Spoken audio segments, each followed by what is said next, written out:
महापालिका निवडणुकीच्या धामधुमीत पुण्यातल्या हवेनं विषारी गटात जाहीरपणे प्रवेश केला।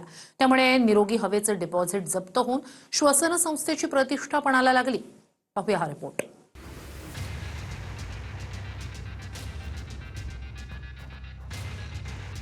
दिल्ली मुंबई पाठोपाठ आता पुण्यातल्या स्वारगेट भागात 370 पर्यंत AQIची नोंद झाली।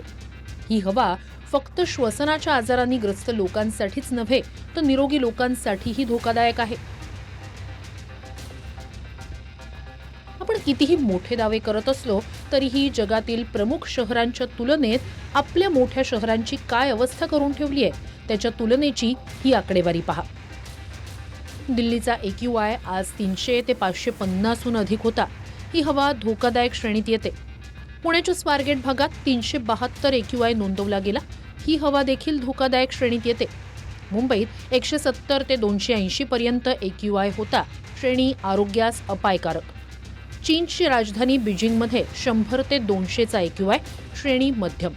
लंडन शहर AQI 30 ते 60, श्रेणी चांगली।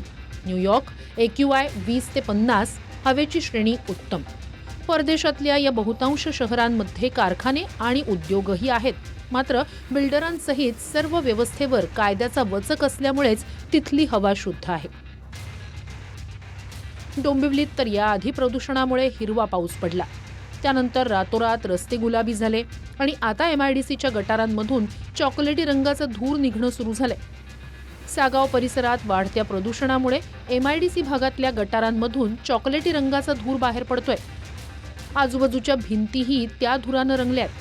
स्थानिक लोक घरातील वृद्ध आणि लहान मुलांच्या आरोग्याबद्दल चिंता वर्तवतायत। याआधी डोंबिवलीत डाईंग मिल्समधून बाहेर पडलेले रासायनिक कण हवेत मिसळून हिरव्या रंगाचा पाऊस पडला होता।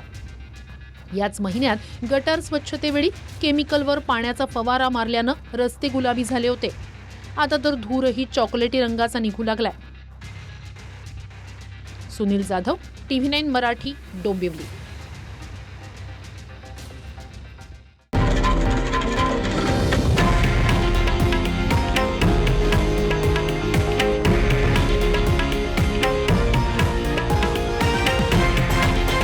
हे आहे देशातील नंबर 1 न्यूज नेटवर्क आणि आपण पाहत आहात TV9 मराठी, एकमेव।